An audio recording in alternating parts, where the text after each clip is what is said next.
I haven't seen a building like this before, and I think they have invented something pretty amazing. It takes the essence of what was here before.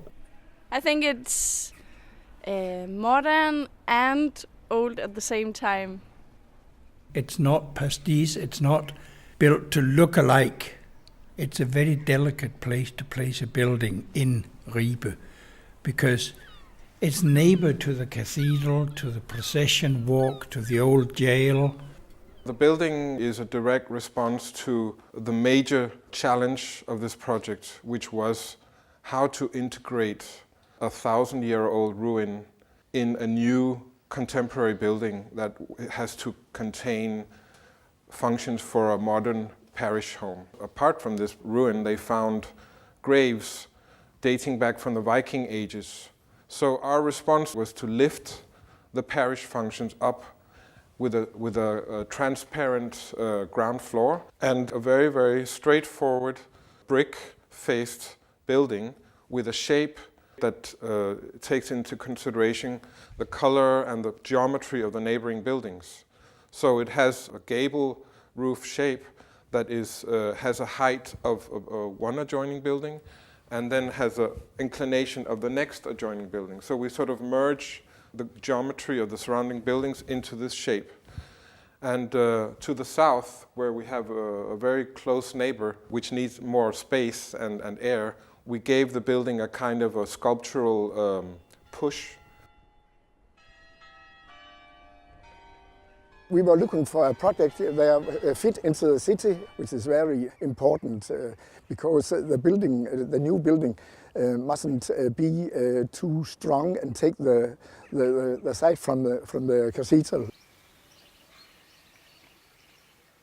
The materials they use makes it fit into what we have here in Ribe. It's a historical city. It's the oldest city in Scandinavia. The material has a kind of non-precision. Actually, every single piece of brick is like an individual.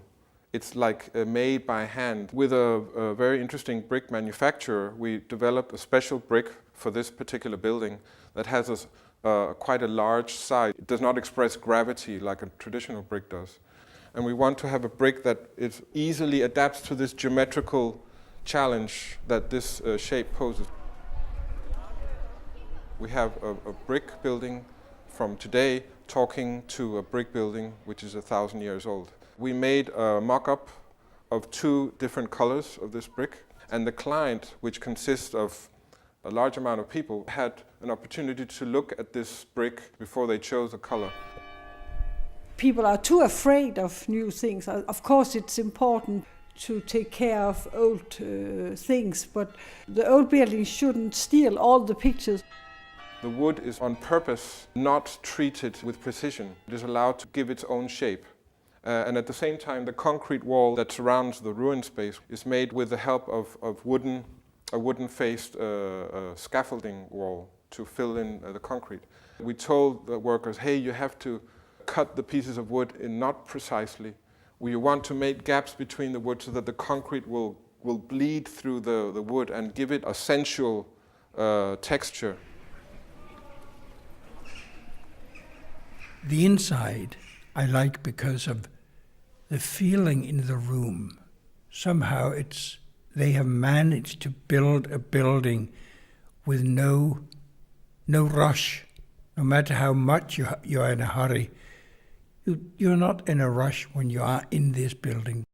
There are many functions. There are the offices for the priests, there are for the organists in the church, there are small concerts, meetings and other things.